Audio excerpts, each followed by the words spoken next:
প্রতিদিন গীতাপাঠ শুনলে মন শান্ত হয়, জীবনে সঠিক পথ দেখাতে সাহায্য করে। দুঃখ, ভয়, রাগ দূর হয়, আত্মবিশ্বাস বৃদ্ধি পায়। কর্ম ও ভক্তির মাধ্যমে হৃদয়ের শক্তি, ঘরে শান্তি ও জীবনে আলো নিয়ে আসে। তাই প্রতিদিন আমাদের চ্যানেল থেকে 2টি শ্লোক সহ একটি পাঠ শুনুন। সর্বস্য চাহম হৃদি সন্নিবিষ্ট মত্তঃ স্মৃতির্জ্ঞানম অপোহনম চ বেदैश्च সর্বৈরহমেব বেদীয় বেদান্তকৃদ বেদবিদেব চাহম। আমি সমস্ত জীবের হৃদয়ে অবস্থান করি। আমার থেকে স্মৃতি, জ্ঞান ও বিস্মৃতি উৎপন্ন হয়। সমস্ত বেদের দ্বারা আমি জ্ঞেয়। আমি বেদান্তের রচয়িতা এবং বেদের প্রকৃত জ্ঞানী আমি। সর্বস্বীয় মানে সকলের, চ মানে এবং, অহম মানে আমি, হৃদি মানে হৃদয়ে, সন্নিবিষ্ট মানে প্রবেশ করে অবস্থানকারী, মত্তঃ মানে আমার থেকেই, স্মৃতিহি মানে স্মরণ শক্তি, জ্ঞানম মানে জ্ঞান, অপোহনম মানে বিস্মৃতি বা ভুলে যাওয়া, চ মানে এবং, বেদই হই মানে বেদ দ্বারা, চ মানে এবং, সর্বই হই মানে সকল, অহম মানে আমি, এব মানে নিশ্চয়ই, বেদীয় মানে জ্ঞেয়, বেদান্তকৃত মানে বেদান্তের প্রণেতা, বেদবিদ মানে বেদজ্ঞ, এব মানে নিশ্চয়ই, চ মানে এবং, অহম মানে আমি। এই শ্লোকে ভগবান শ্রীকৃষ্ণ অত্যন্ত গভীর আধ্যাত্মিক সত্য প্রকাশ করছেন। তিনি বলছেন, তিনি সমস্ত জীবের হৃদয়ের ভিতরে অবস্থান করেন। হৃদয় এখানে শুধু রক্ত সঞ্চালনের অঙ্গ নয়, এটি চেতনার কেন্দ্র। মানুষের চিন্তা, অনুভূতি, ইচ্ছা ও বিবেকের কেন্দ্রস্থলে ভগবান সর্বদা বিরাজমান। তিনি অন্তর্যামী রূপে প্রতিটি প্রাণীর ভিতর থেকে তার কর্ম ও ভাবনা প্রত্যক্ষ করেন। ভগবান বলেন, স্মৃতি, জ্ঞান ও বিস্মৃতি তাঁর থেকেই আসে। মানুষ যা মনে রাখতে পারে, যা বুঝতে পারে, আবার যা মনে রাখতে পারে না, যা ভুলে যায়, সব ভগবানের ইচ্ছায় ঘটে। কেউ হঠাৎ গুরুত্বপূর্ণ কথা ভুলে যায়, কেউ কঠিন বিষয় সহজে বুঝে ফেলে। এই সব কিছুর পিছনে ঈশ্বরের কৃপা বা বিধান কাজ করে। এর দ্বারা বোঝানো হয়েছে, মানুষের বুদ্ধি ও মেধা নিজের সৃষ্টি নয়, তা ঈশ্বর প্রদত্ত। এই শ্লোক আমাদের শেখায়, জ্ঞান নিয়ে অহংকার করা অনুচিত। কেউ পণ্ডিত হলে, শাস্ত্রজ্ঞ হলে, বিদ্বান হলে তা তার ব্যক্তিগত কৃতিত্ব নয়, ভগবানের কৃপা। আবার কেউ যদি অজ্ঞতায় ডুবে যায়, তাতেও ভগবানের শিক্ষামূলক ইঙ্গিত থাকতে পারে। ঈশ্বর মানুষকে তার কর্ম অনুসারে জ্ঞান বা বিস্মৃতি দান করেন। ভগবান আরও বলেন, সমস্ত বেদের দ্বারা তিনি জ্ঞেয়। বেদের মূল উদ্দেশ্য হল পরম সত্যকে জানা। সেই পরম সত্য স্বয়ং ভগবান শ্রীকৃষ্ণ। যজ্ঞ, দান, তপস্যা, ব্রত, মন্ত্রপাঠ সব কিছুর চূড়ান্ত লক্ষ্য হল ভগবানের উপলব্ধি। কেউ যদি শুধু আচার মানে কিন্তু ভগবানের দিকে না এগোয়, তবে তার সাধনা অসম্পূর্ণ থাকে। তিনি নিজেকে বেদান্তকৃত ও বেদবিদ বলে পরিচয় দিচ্ছেন, অর্থাৎ তিনি বেদান্তের মূল প্রণেতা এবং বেদের প্রকৃত ব্যাখ্যাকার।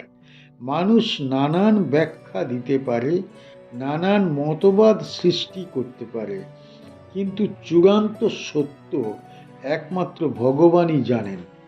তাই শাস্ত্র চর্চা তখনই সার্থক হয় যখন তা ভক্তির সঙ্গে যুক্ত হয়। এই শ্লোক মানুষের অন্তর জগৎকে ঈশ্বরমুখী করে তোলে। মানুষ বুঝতে পারে যে সে কখনো একা নয়, তার হৃদয়ের গভীরে ভগবান সর্বদা উপস্থিত। এই উপলব্ধি মানুষের মনকে পবিত্র করে এবং পাপ ভাব থেকে দূরে রাখে। পূর্ববর্তী শ্লোকগুলিতে তিনি দেহ, অন্ন ও প্রকৃতির মধ্যে নিজের উপস্থিতির কথা বলেছেন।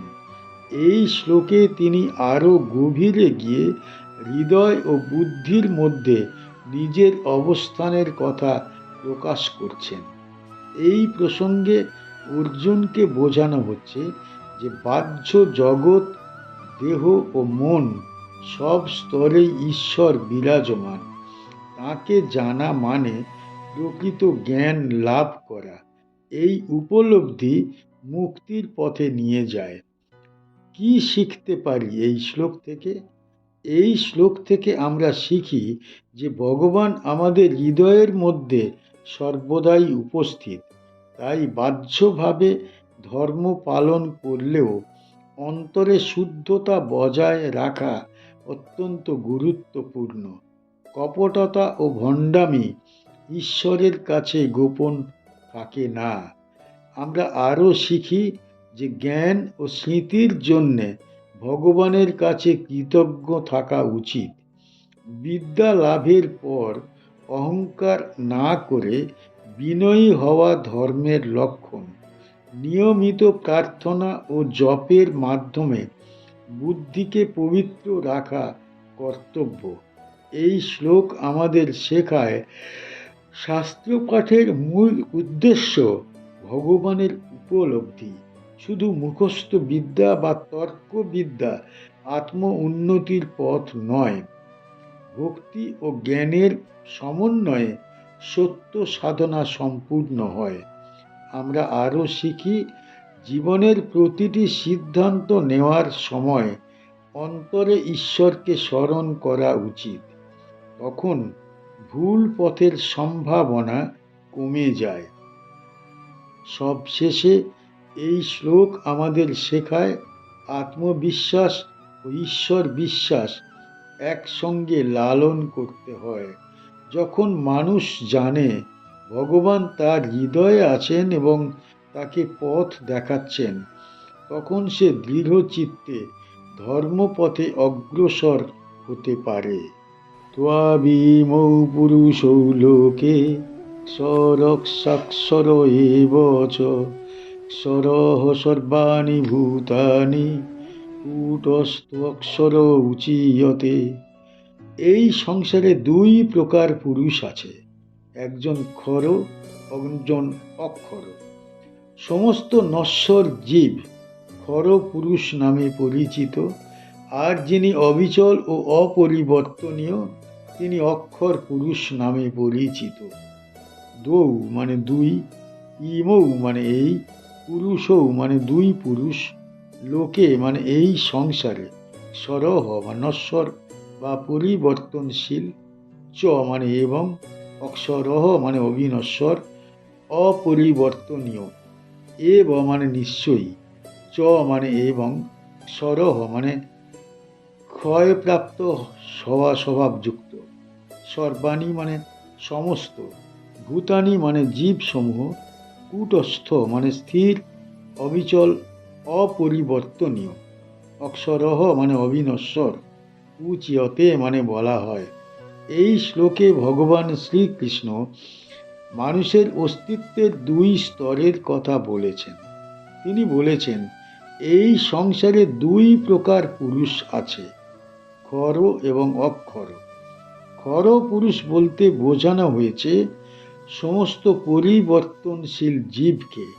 মানুষ, পশু, পাখি, গাছপালা সবই ক্ষর পুরুষের অন্তর্গত, কারণ এরা জন্মগ্রহণ করে, বৃদ্ধি পায়, ক্ষয়প্রাপ্ত হয় এবং একদিন দেহ ত্যাগ করে। এই দেহ নশ্বর, তাই দেহের সঙ্গে যুক্ত আত্মবোধ ক্ষণস্থায়ী। অক্ষর পুরুষ হলো সেই চেতনা যা কখনো পরিবর্তিত হয় না। তিনি কূটস্থ, অর্থাৎ সর্বদা স্থির এবং অবিচল। দেহের পরিবর্তন, সুখ দুঃখের ওঠানামা, জন্ম মৃত্যুর চক্র, এই সবের দ্বারা তিনি প্রভাবিত হন না।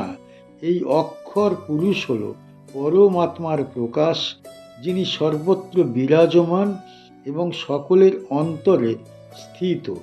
মানুষ সাধারণত নিজেকে খর পুরুষ হিসাবেই মনে করে। সে ভাবে এই শরীর আমি, এই পরিচয় আমার সব কিছু। ফলে সে ধন, যশ, ক্ষমতা ও ভোগের পেছনে ছুটে বেড়ায়। কিন্তু এই শ্লোক আমাদের স্মরণ করিয়ে দেয় এ সবই ক্ষণস্থায়ী। আজকের যা আছে কাল নাও থাকতে পারে। দেহ যেমন নষ্ট হয়, তেমনি দেহ সংলগ্ন সমস্ত সম্পদ একদিন বিলীন হয়ে যায়। ভগবান এখানে আত্মতত্ত্বের গভীর শিক্ষা দিচ্ছেন। তিনি বোঝাতে চান মানুষের ভিতর এমন এক সত্তা আছে যা অক্ষর। এই সত্তার সঙ্গে সংযোগ স্থাপন করা জীবনের প্রকৃত উদ্দেশ্য। যখন মানুষ অক্ষর পুরুষের দিকে মনোনিবেশ করে, তখন তার জীবন ভোগ কেন্দ্রিক না হয়ে সাধন কেন্দ্রিক হয়ে ওঠে। এই শ্লোক মানুষের দৃষ্টিভঙ্গি পরিবর্তন করে। মানুষ তখন বাহ্যিক সাফল্যের বদলে অন্তর্নিহিত শান্তিকে গুরুত্ব দেয়। খর দেহের যত্ন সে নেয়, কিন্তু তাকে সর্বস্ব মনে করে না। অক্ষর তত্ত্বের উপলব্ধি মানুষকে স্থিতপ্রজ্ঞ ও ধৈর্যশীল করে তোলে। এই অধ্যায়ে ভগবান শ্রীকৃষ্ণ জীব, ঈশ্বর ও সংসারের প্রকৃত স্বরূপ ব্যাখ্যা করছেন। পূর্ববর্তী শ্লোকগুলিতে তিনি হৃদয়, জ্ঞান ও দেহের মধ্যে নিজের অবস্থানের কথা বলেছেন। এই শ্লোকে তিনি সেই আলোচনাকে আরো গভীর স্তরে নিয়ে খর ও অক্ষর তত্ত্ব ব্যাখ্যা করছেন। এই প্রসঙ্গে অর্জুনকে বোঝানো হচ্ছে যে মানুষের পরিচয় শুধু দেহের মধ্যে সীমাবদ্ধ নয়। দেহের বাইরে এক অবিনশ্বর সত্তা আছে, যার সঙ্গে সংযোগ স্থাপন করলে মুক্তির পথ খুলে যায়। কি শিখতে পারি এই শ্লোক থেকে?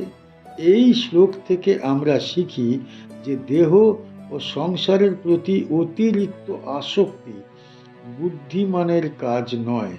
এগুলি ক্ষণস্থায়ী ও নশ্বর, তাই এগুলিকে জীবনের চূড়ান্ত লক্ষ্য মনে করা উচিত নয়।